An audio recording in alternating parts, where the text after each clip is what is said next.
Bata pa ako, ayaw kong tinitingnan ang sarili ko sa harap ng salamin. Palagi kong tinatanong ang Diyos, bakit iba ako sa kanila?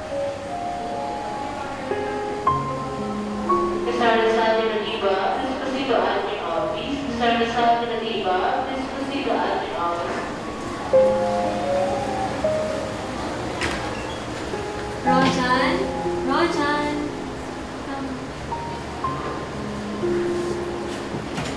Rojan, say very good. Okay. Sensya naman, wala na ay magagawa sa sitwasyon na anak mo ngayon.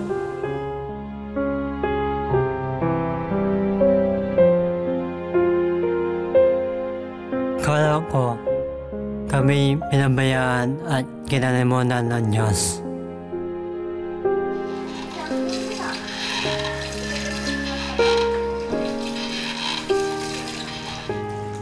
Sana napakinagan ako.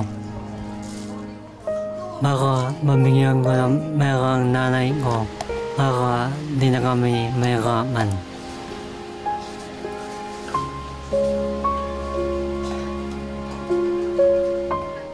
Limang taon ako noon. Sabi ng doktor ko sa nanay ko, gagaling ako. Ang International Medical Mission Team ang nag-umbaka sa akin. Ginagabayan ako ng Diyos, alam ko yun. Kaya lang, di naging maayos ako sa nag-umbakasyon ko. Hello mga bata, handa na ba kayo? Okay, o sa araw na to, tayo ay magdo-drawing. Kayang-kaya ba? Okay, o sige po. Ida-drawing niyo po kung anong nararamdaman niyo sa araw na ito. Kayo ba ay masaya? Malungkot? O, sige po, mag-ida-drawing po natin. Ang bahay.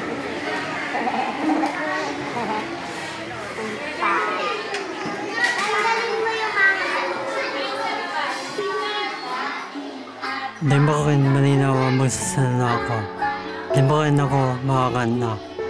Binibigyan ko rin ako ng mga classmate ko. Sana, namatay na ako. Mas okay ba na mamatay kaysa mabuhay ng ganito?